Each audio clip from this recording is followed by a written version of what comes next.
Do not display your treasures or people will become envious. Because the people who are going to be envious of you are not even people who are far on social media. It's going to be close people to you. Sorry to the friends. Like, if you're watching this, Hardy. Hardy. Okay, I'm not even trying to be funny about it, but I sincerely apologize to my past friends because I was just stepping on necks unnecessarily. Yeah. Yeah, guys, I'm also sorry as well. For your BMW. Man, whatever. I get it. God, something comes out of people where you're like, I never expected it.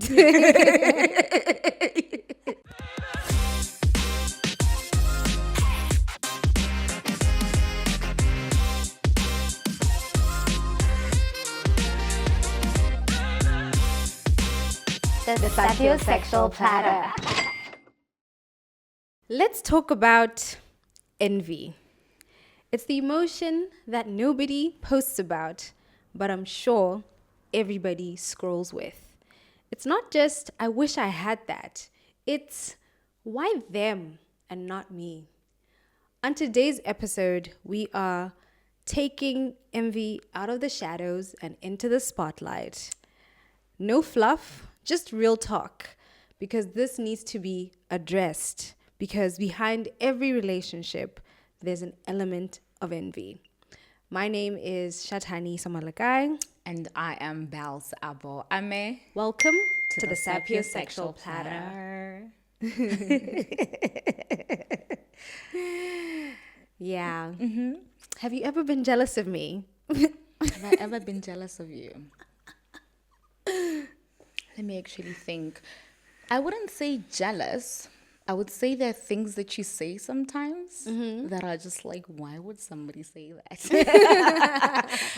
And they leave me feeling certain emotions that I don't even understand. Yeah. Okay. I think there was one time you were like, Lona bali di degree le tla le tla go mperekela.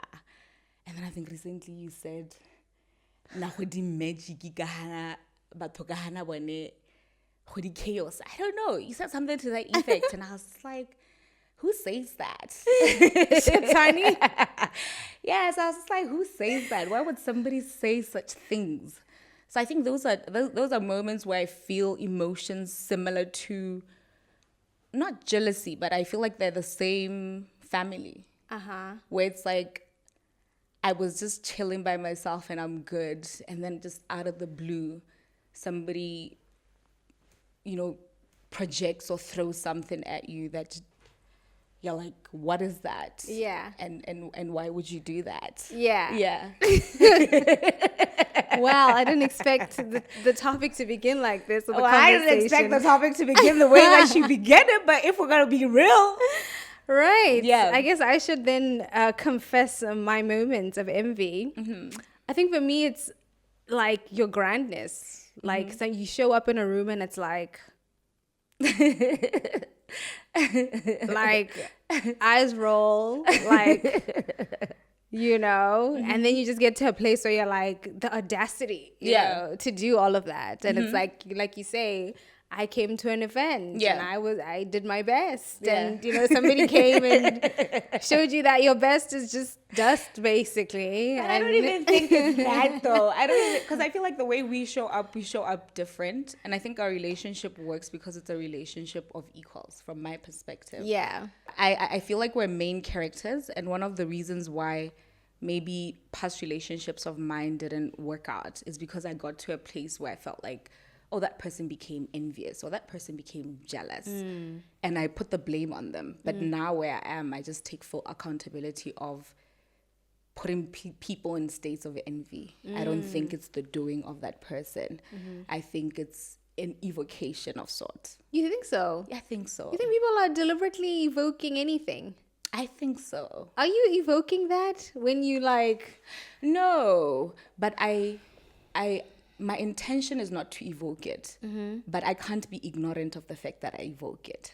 But shouldn't you be living your best self and shining your light and living? I mean, because for me, I don't I think I have a good relationship with envy. Yeah. Personally. Yeah, I feel you do. like I'm like, if I see something, I'm like, I like that. Yeah. Like, trust and believe next week I'm gonna be copying it because I'm like, Yeah. I recognize that it evokes something in me, and I'm like, there's space for everybody. Yeah. So in that moment, I may have a little green eye situation, but trust and believe, like, for me, it feels like an indication of that's something you should be doing. Yeah. So I'll do it. And I'm happy that, like, we had a moment that showed me that, you know, Yeah. that's something that I like. Yeah. So I would never tell you to, like, do less of that. Yeah. And I don't think- know. I Why, think it's why in should you take different- responsibility for being yourself and being your grand self? I think we live in a society. No man is an island. Yeah. We live in a society. In as much as I can be accountable of inflicting pain or sadness upon another person, envy is an emotion, and it's no different from the infliction of pain. I'm not trying to say like people should like water themselves down to become something that they're not, but I also just believe that there is a responsibility that comes with grace. That you operate in a social construct. So therefore, grace is not unmerited or it's not based on qualification. It's just what you call it. It's a random, a chance thing. It's the same way as beauty. It's the same way as privilege. So I think a lot of the times humanity, when we experience all of these things that are so grand and absolutely beautiful, we get excited and we also just put the power in ourselves and think that it's my doing. Like, I'm so beautiful because, you know, I'm doing this. But it's just the grace of God, really. It's just the privilege from God. So I think once you have an understanding of the privilege and the grace of God, then there's a modesty and a humility about it, that, and a responsibility about it, that you shouldn't just use it in a way that is mindless of the impact. You should use it in a way that is for good, but also have an awareness that if you shove it in people's faces, if you show it in people's faces, you're going to evoke something out of them, Okay, whether fair. you like it or not. Okay, Yeah. I think I guess I understand that statement in the context of social media and what people post and what they don't post. Yeah. And yeah, where sometimes, I guess even from my own lessons in life, Yeah. of things I've posted in the past, Yeah. which evoked things in other people, Yeah. I know better. Tell them about the BMW. Yes, Or sis. you lost friends. Yeah, no, that was a wild time. Yeah. That was a really wild time. And yeah, like there's a time I got a really a luxury car, Yeah. and I posted it. Yeah. And you know, the aftermath of that posting was, yeah, it's a time to remember, Yeah. time to recall. But I think I learned the hard way from that experience that, you know, some things are yours to keep and Yeah. experience. And as I always share from what I've learned from the Kabbalah, is don't show what you don't intend to share. Yeah. And so that was like a good lesson for me. But yeah, I guess I agree with you in that context to say, like, there are things which you, like you're saying, share with grace, show with grace. Yeah. Ask yourself the intent. What is my intention? Yeah. So that's one side. But I mean, there's also the aspect of, but there's some things which, even if you try to disguise, you know, to play down, to dim a little, whatever the terminology is, sometimes there are people who are just going to be envious. Yeah. Like, it doesn't matter what you do, what you hide. It's just your very presence, and, you know, and sometimes that is evoked in us. You know, other people evoke that, where you're like, yeah, just like, wow, you know, Children. and that's what I'm saying. In those circumstances, you can't really expect that person to do any less, because from what they're presenting, they are just shining their talent. You know, it's the grace of God, and the light has to shine, as it were. You know, and in that context, like, what is our relationship with envy? First of all, even before we get there, do you think it's a bad thing? Do you think envy is bad or negative? I don't think envy is a bad thing. And that's why I wanted to have this conversation, because I realized that, like, when I was searching it on the internet, I was like, there isn't an expansive conversation about envy. It's like 10-minute little clips. But I think even just the way that society perceives envy, it's so negative. Yeah. And everybody's so afraid of it. Of just saying, "Hore." Gore. How do, when you're envious of somebody, what do we say in Setswana? Ke go tswela pelo. Eh, go tswela pelo. Like, guys, there's nothing wrong. Anyway, I'm about to butcher Setswana, but in English, there's absolutely nothing wrong with being envious. All right. Yes. Yeah. I think, yes, there's nothing wrong with being envious. I agree with you. But I think I feel some type of way about evoked envy. Horeng. Like, I just feel like, and that's why I wanted us to have this conversation, like, basically to just neutralize the negativity of it, and then also just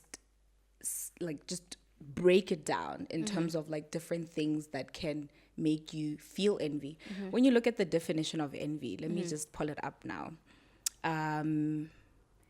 It says that envy is a feeling of discontent or resentful longing aroused by someone else's possessions. Yes. So there's that element of arousal, which is the invocation. But someone else's possessions. Yes. Their things. Exactly. Yeah. Exactly. But with social media, somebody posted, my partner actually posted that social media is a cancer yesterday.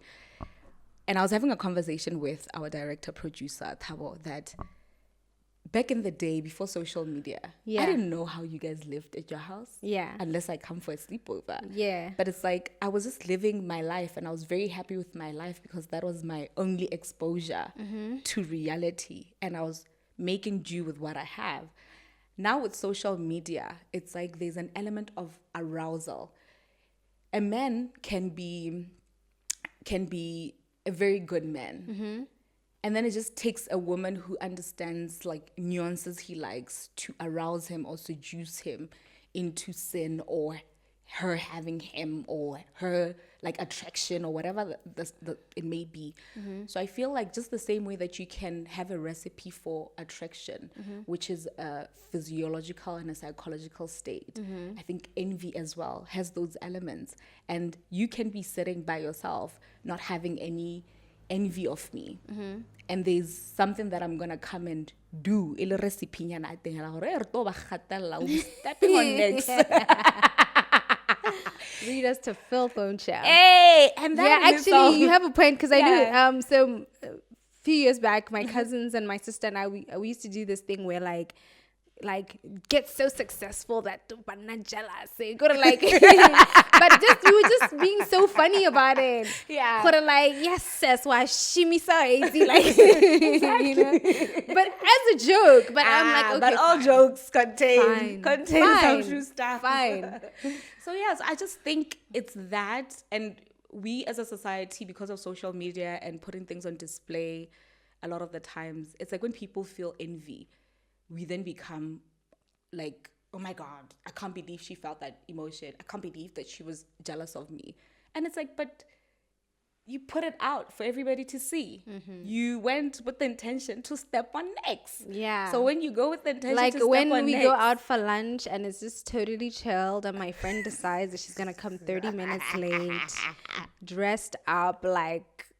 And I'm just like, seriously? No, but that is the natural aspect of me. Because there was a time I dumbed it down, though. You know, there was a time I dumbed it down. But there is an element also of, I'm gonna step in and the peoples are gonna feel me. Respect, they should roll out the red carpets, And then when people are like looking at me and I take accountability, that's why I'm like, it's an evocation. Hey, thing. Yeah. So when she walks in, I'll give her that look like, oh, okay.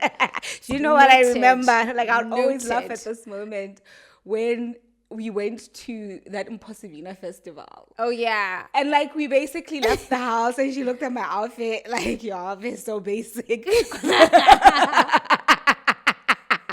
She looked at me like, it's an outfit I didn't understand. And she did not. She was just like, and I tied something, like a low hoodie around my waist. And she's like, yeah, she tied a hoodie. And I'm asking her for her input, like, oh, should I wear this kimono and have it low? Or should I have high? And then she's like, you can put it on.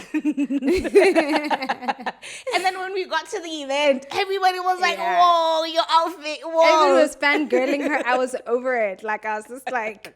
And you're like, really? And then she was like, oh, can you take a picture with us? And I was just like... She was like, these people can't see me? Really? I'm dressed better than you. Like, what do they mean?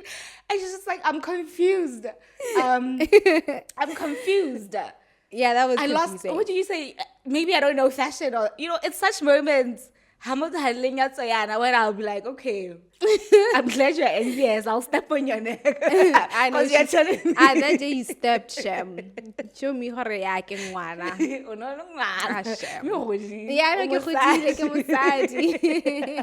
I am grown. Yeah, so I do definitely think there's a huge element of just arousing people, whether it's possessions, qualities, or that lack. And then I looked into the definition of arousal, and it says the physiological and psychological state of being awoken or sense organ stimulated to a point of perception. And I was like, that's so powerful, because that stimulation to a point of perception. Yeah. It's true, because you wouldn't know what's happening in my life. You wouldn't know that maybe before I made that grand entrance, I was breaking down and crying. But it's like the curation of my image and what I set the intention for it to be felt and invoke something in people, then stimulates a point of perception. And people operate from that point of perception. Everything is going so great in your life, and you're so anointed, you're so lucky, you've got different possessions or whatever it may be. But we tell it's a physiological and a psychological stimulation. And yes, you can feel envy, like a point, what you said, a thing that shows you what you want or what you desire. Yeah. Or what you should be having or what you should be doing. But sometimes with social media or just even different things, I'm like, I never desired that. Like, the things that I've sat down with myself and I'm like, I don't even know why I'm envious of this thing, because if I plan my life, this thing is not part of the equation of the things that I want. Or even when I look growing up, I never desired this thing. And you just find yourself living. And I'll even give an example of maybe like relationships and posting on social media. At a point, I used to post, my partner on social media, like many years ago, like 15 years or however many years ago. But as I evolved as a person, I'm like, how did I even get to a point where I'm posting that? Yeah, because that's so not you. It's so not me. And I'm like, how did I even desire to do that? Yeah. And then you just realize that. Because even when I read the posts now, I'm just like, even the Belle I knew back then, I'm like, I don't know how. I don't know what this is. I archived that shit. I'm like, So like, it's an arousal of sort. It's a point of perception that's stimulated by somebody else's action. Yeah. And I think as a society, we need to come together and just take accountability of the emotion of envy, not from just perceiving it so negatively, but knowing the role that we play. Even the friendships that broke down in the past, I take full accountability for them, because I'm like, yeah, I never gave space for another person to be. I have got this idea, and then I'm doing this, and then I'm going to do this, and then I'm going to do that, and then I've got this idea. And I'm like, that's such a toxic friend to even have. It's very toxic, because when we come into relationships, we have different personalities. So it's like some people might be more quiet, might be more introverted, and then and then I'm going to do this, and I never make space for my friend to say, what do you want to do? What are you thinking of what to do? How can I support you? And then a relationship that was just okay and started off so great and was so romantic and loving ends up in the trenches, because it's become about you. It's become about me and me and me and me. Then I wake up and I call my past friends jealous and envious. And I had to wake up at one point and I'm like, nah, you did that.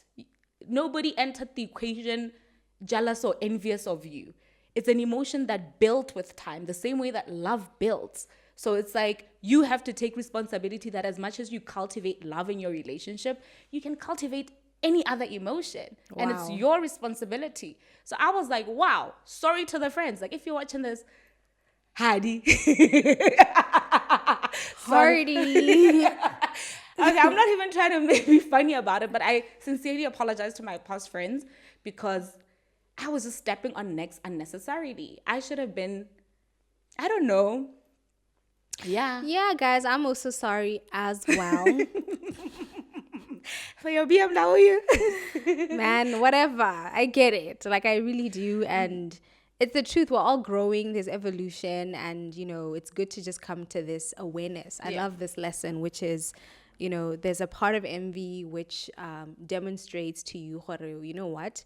There's an area of my life that I need to up the game, level up. Yes. That's one aspect. Exactly. There's another aspect that's purposely evoked because of the kind of world that we live in, where we're exposed to so much. Yeah.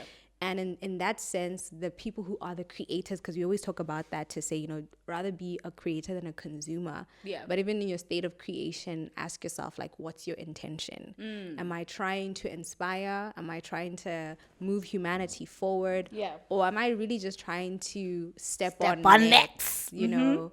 And as the Kabbalists say, don't show what you don't intend to share. You know what sparked this conversation? Yeah. I was reading the Tao Te Ching by Lao Tzu. Uh-huh. And I just randomly opened on chapter 3, which is on page 33. 333. Maybe it's a sign, who knows?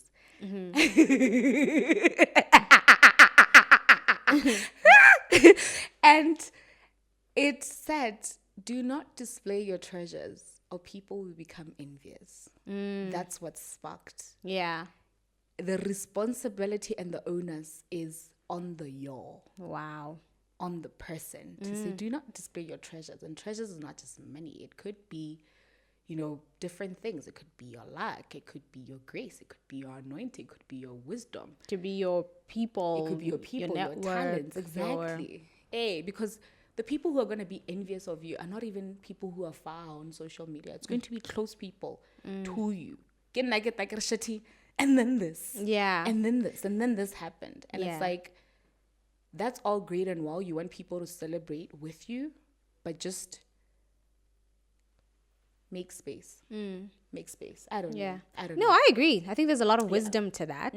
This is actually now one of my favorite episodes to air, because I feel like the truth was told, and accountability was taken. I hope our friends have forgiven us. The Hardy and sorry. But let's talk about even just the destructive nature of envy. Yeah. Because obviously, like we said, I mean, I think we maybe even downplayed the destruction to the relationships. Yeah. And even I'm sure the people who behave the way that they did during the times when, you know, we were purposefully or unintentionally showing our treasure. I think even when they look back, they're like, whoa, what was that? Because, you know, we share this to protect you. You don't want to be the victim of Envy. Yes, sis. Infliction of envy. Yo, guys. Yo. Let me tell you. Because it just takes, something comes out of people where you're like, I never expected it. I never expected that. And it's, like you're saying, it's not, it's one thing coming from somebody external. Yeah. But it's another thing coming from the people around you that you thought were in your corner. And then you realize they're actually not, you know.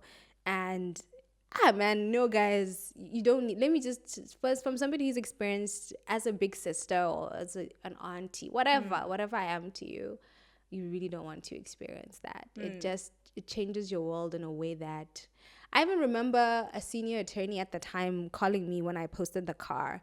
He screamed at me. Yeah. He's Shati, take that thing down. Yeah. Take it down. And I remember just being like a young kid, like, whatever, you know. And the aftermath. I was in Nigeria at the time. You just showed me the car and I'm like, nice. I was about to get on a boat. I didn't even see the post. I heard from you, like, I actually posted and whatnot. Wow. Yeah, no, guys.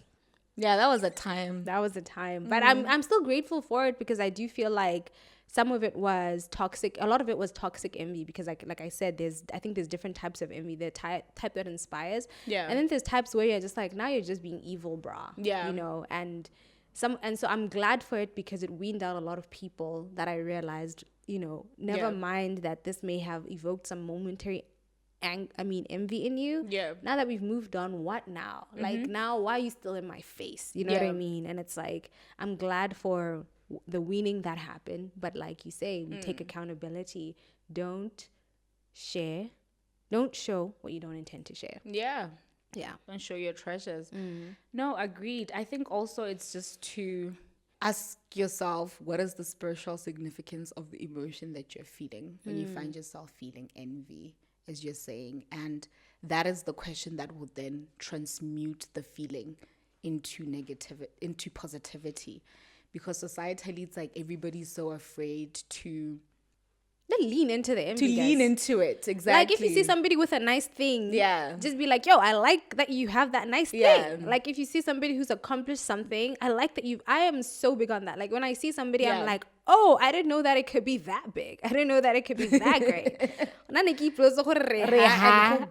Now I've met somebody who's shown me, nah, this can be bigger. And I'm always like, I fucks with that. I'm like, let's go talk to that person. But with that though, how do you manage it also in a way that you transmute it positively, as you're saying, but it doesn't affect the relationship?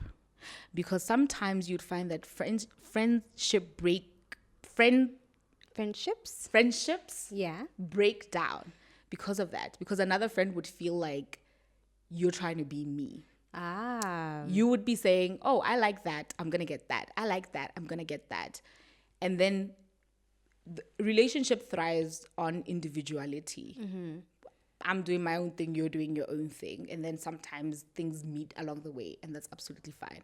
But if people don't have like emotional regulation or wisdom, sometimes, and I think that was me at a point where I just felt like this friend just wanted to be me. It's like I do this, and they're like, oh, I'm gonna do that, and I'm like, I've never known you to like that. Why are you doing that all of a sudden? So it just at a point then felt like, instead of me looking at it like, oh, we have similar interests, it just felt like I do this, then you do it, and it just became heavy, because it's just like, okay, I'm gonna do nothing then. Let's see what you do.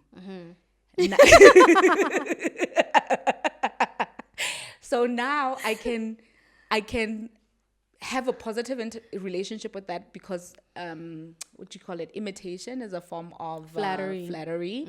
But at the time, the young 20-year-old naive me, when I'm just trying to do something cool and somebody does it, it's just like, why are you biting my style? You know, that was the mindset at the time. And I think also the difference in that relationship is that somebody wouldn't acknowledge, oh, I like this. Yeah. They'll just be quiet and around you. Then next thing you do blue hair, and then you see somebody walking with a blue hair, and I'm just like, what's going on?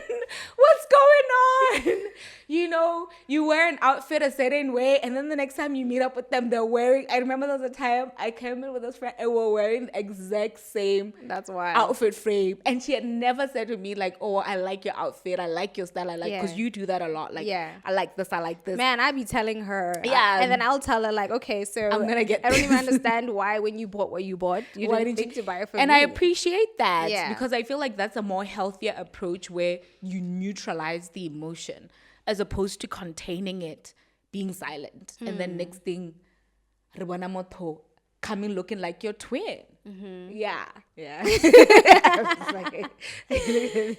this is wild, because I can imagine people watching and remembering certain things, and you know, because sometimes you're trying to be modest about what you see in another person, and you don't want to name it, or like, this is actually like a form of envy, you know.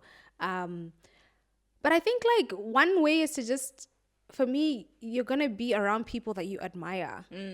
You know what I mean? Like, I don't think you can be friends or in relationship with people that you haven't recognized that they have something that you admire, something that you like, something that you enjoy.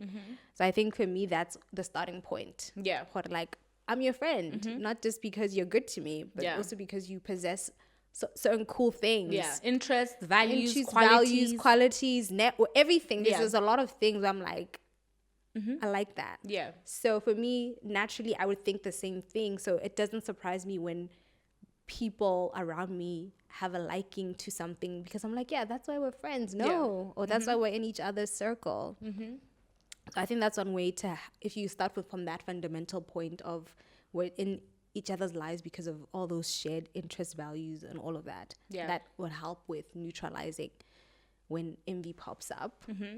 And then I think the second one is definitely just look within yourself and distinguish between, is this just an envy that's popped out because of the machinery of social media and marketing, or is it really like, have I always wanted to do this? Because another point of envy for me is like musicians, and like, because I'm like, there's a part of me that just wants to be on stage and like jump up and down. So I think after almost every concert that I watch, there's a feeling in me where I'm like, I need to do something. And that's why like I've been trying to like do a little bit of spoken word and stuff like that, where I'm like, yeah, it needs to come out. Oh my God, you know what I'm so jealous of? Yeah. That your unreleased thingy. I love that shit. Remember when you wrote it to me? Yeah. And I wanted to buy it. And then you wanted to buy it on the spot? Yeah, on the spot. Before you recorded it. And then when you recorded it, I was like, wow, what a banger. Guys, a banger is coming. What a banger. That one will shake the world. Thank you, my friend. Thank you. Yeah. So I feel like, distinguish between the two. And if it's when you realize like this envy is striking your soul and not just your ego or like a thing just to be popular or whatever. Yeah. Then you have to lean into, because I think that's the way that the universe is communicating that you're not living your full self. Yeah. I think a tool that one can use to do that is to get an envy journal. Something that I learned, like get an envy journal. And they said that once you get an envy journal, anytime you feel envious, like write it down. And then at the end of like a year of a period of writing down different moments that you felt envious and what you were envious about, you would see fragments of your unlived self. Wow. Yeah. So it's like, if you want to know what your desires are, what you want to achieve in life, then just go through that envy diary, because it will tell you fragments of yourself that are still unactualized or haven't been lived yet. And I thought that was quite fascinating. Yeah, that's powerful. Yeah. Yeah. Yeah. But I think overall it's embrace it. It's not a big deal, guys. Yeah. Like if you feel jealous of someone, like acknowledge it, move on. It's not a big deal. Like really. Literally. Yeah. I had another point to say, but I forgot. I don't know what the point was, but it felt so powerful. I'm sure it is. I'm sure it is. And I think be open to learning as well, you know, and sometimes you'll think you envy something and then you do it and you realize, actually don't. Yeah, because I think I used to envy photography, and then there's a time she was teaching me the stuff, and I was like, "This is not my thing." Like, it's your thing. You were aroused. I was aroused for a second, and then I was like, "Nah." I'll just stay in front of the camera, the behind the camera stuff. Please, like, cut me out. Yeah, like, I don't want to do this. As Scar would say, ISO. I don't know only the ISO. I was ISO. Only the ISO. They can Yeah. I think one other thing that is a great tool for like monitoring, or rather reducing envy, or reducing the amount of space that envy can occupy in you, is just building your life. For sure. Like building and curating your life. Because I think also, because we're such main characters, that's what works in our relationship. It's like Bella's winning, Shatanga's winning. Bella's winning, Shatanga's winning. And we're all doing something. We're doing something. It helps because when somebody comes and says, I've done this, you are happy and you are grateful, and you also know that there's so much going on in your life that it doesn't even leave the space to feel envy. Yeah. It's like, let's all celebrate. Our cups are overflowing.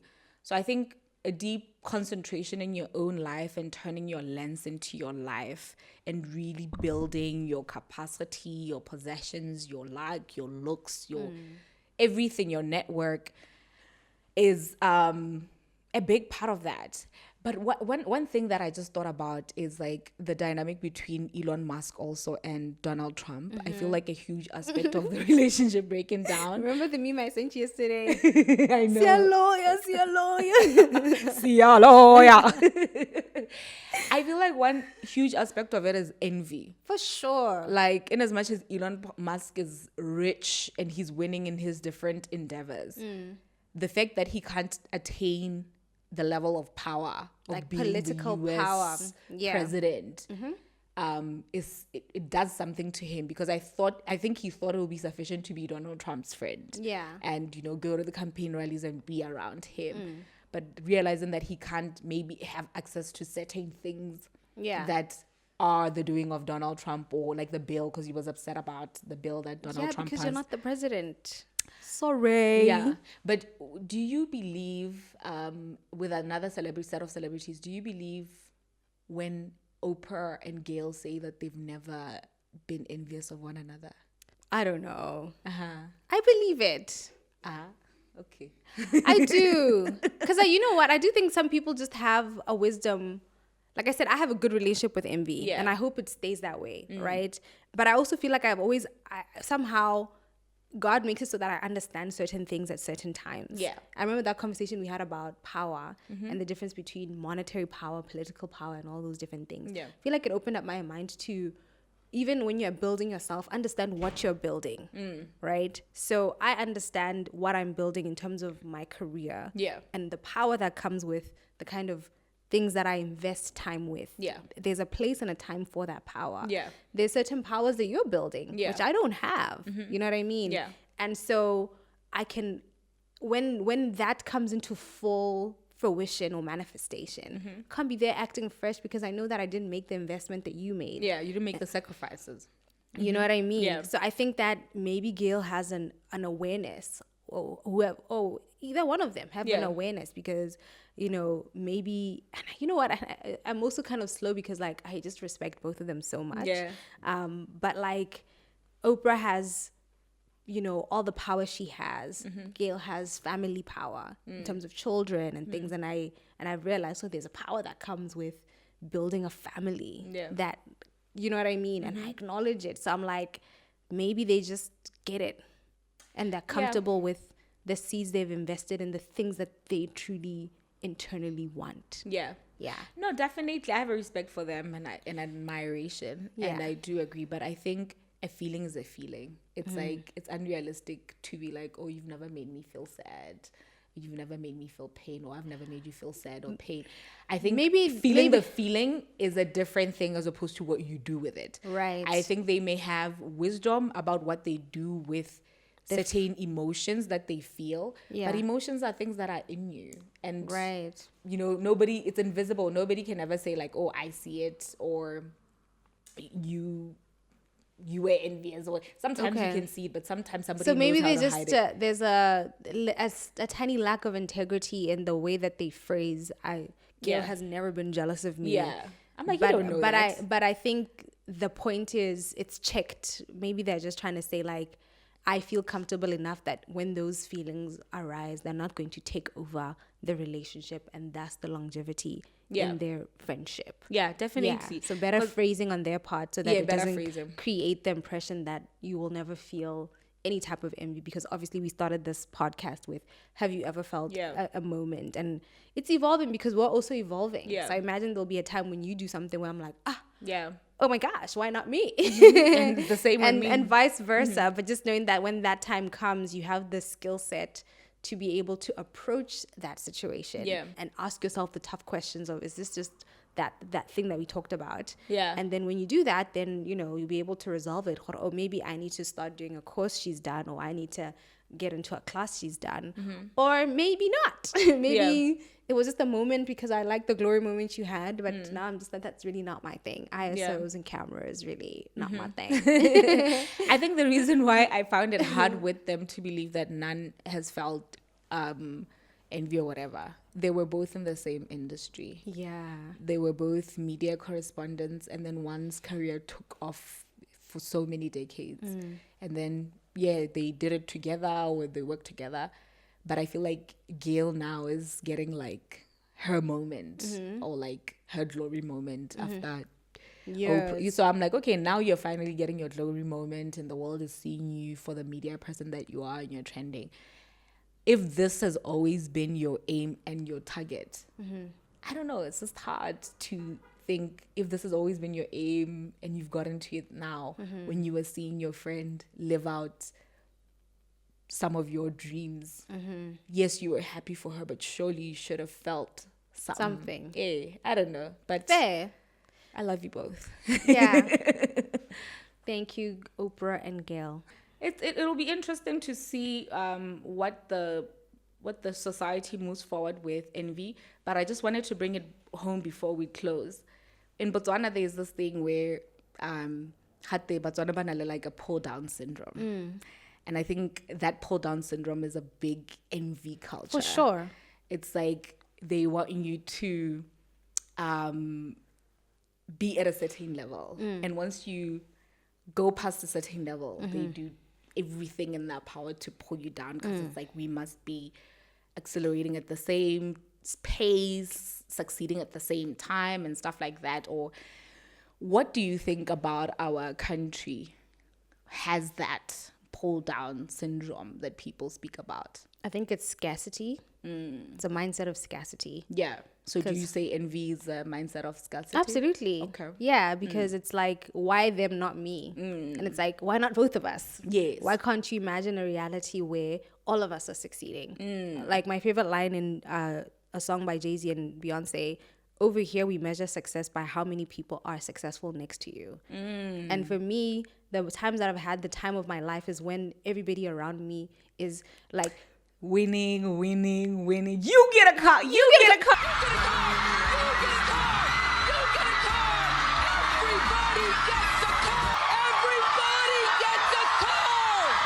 everybody gets a car. Yeah. Why can't everybody get a car? Yeah. And why can't everybody get a nice car? Yeah. You know what I mean? And why can't we just help each other? Yeah. So I think there's just that element of scarcity where it's also wild to me because it's like 2 million people. Yeah. And it's like, you do realize there are countries where there's like 50 million people and there's 1 billion people.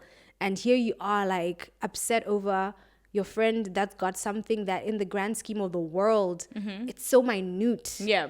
And you do realize like when that person goes up, everybody naturally goes up. Yeah. Like when I succeed, it helps everybody in my network. So I'm like, I don't get it. But I just think it's because we can't imagine a world where 2 million people, and I say 2 million just to show the absurdity of the pull him down syndrome in Botswana. Yeah. Why can't you imagine a world where 2 million people are successful? Yeah. That's the population of like a suburb. Yeah. You know, a suburb means everybody there is rich. Yeah. So we can all be rich in Botswana. Yeah. So naga like halamala guys, just stop it. Like it's I think annoying actually. One other thing I would also say, it's like also having a respect for people's realities, because I think we were out the other day and we ran into somebody who just had a baby. And then they projected like, oh my God, have babies. Oh yes, I remember that. I remember that. Yeah, having a respect for people's realities in the sense that somebody is living their own life, how they're living their own life. Don't come and give unsolicited advice unnecessarily, because you don't know what's pushing the machine of that person. And don't plant a seed of doubt about their own reality, that there's an inadequacy or they're not doing something right about their life. Because I feel like it's such seeds that then build envy. Yeah. Because then you start, like you're saying, you start desiring things that you're like, I was fine actually. Yeah. Actually perfect. Exactly. News to me, everything you're saying. Exactly. Because I used to have the same experience. I used to drive I still drive a Honda Jazz, right? And I remember one client came and she's like, you drive a Honda Jazz? And I was like, yeah. And she was like, and I'm like, what's wrong with it? And she's like, I thought you would be driving a Benz. Yeah, guys, you said we're cutting the fluff in this. Yeah. And I was surprised because to myself and the background that I come from, the family that I come from, we move a certain way. Yeah. So I had never known of the this, GC life. I would say it's a GC life. It's a city life thing. I'd never known of it. It's an actual thing. Like people project onto people to live a certain way. To do certain things with their money. To do exactly. Yeah. And it's a huge thing in the corporate culture where it becomes very competitive for like who's driving what car, who's living where, who's earning what, who's going on holiday, when, how, and at the time, being an entrepreneur and a young person, I was so confused by that. And I just started to observe society and realize that, oh my God, this is an actual thing. And you'd find that people then don't have they treat you a certain way when you present a certain way. And you're like, yo, I'm comfortable with my life. I know my finances. I know what I'm doing.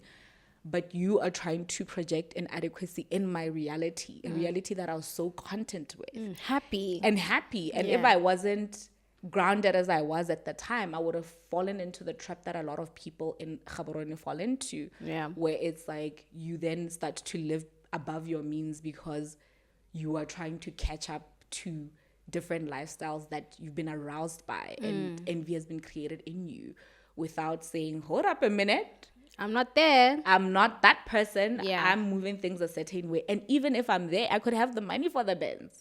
But I just choose not to go by the Benz. No, like the important thing is what you do with your money. With my money, but you find a lot of people falling into traps. People are living in debt, paycheck to paycheck to keep up to that disrespect of their reality. So I think it's very important that when we are interacting with one another in society, there's huge responsibility and accountability of what we evoke in other people. And to not, when an emotion is felt in another person, that you evoked to remove yourself from the responsibility, especially when it comes to envy. Because when you inflict pain, you can take accountability. But when somebody's envious, it's like there's just very zero accountability of how it takes two to tangle in that dynamic. So literally that. I think we can end it here, guys. Envy, there's so much to be said with this topic. We can literally expand it all day. Maybe one day we can merge it with a different topic and create something. And before I close up, I want to leave you with some funny incident or story that I once heard. There's this Nigerian guy that every single time he goes to his home village, this man is rich. He's rich. He lives in Lagos. Rich. Drives fancy cars. When he goes to his home village, he enters the bus. He wears his tattered shoes and clothes and gets to the village and acts like... And I never used to understand. I thought it was the funniest story, but I'm like, that man understood some wisdom. Exactly. Understood some wisdom and met people where they're at, but still enjoyed their reality. My name is Belsa Abo Abe. I am Shatani Samalakai. And you've been watching the Sapiosexual Platter.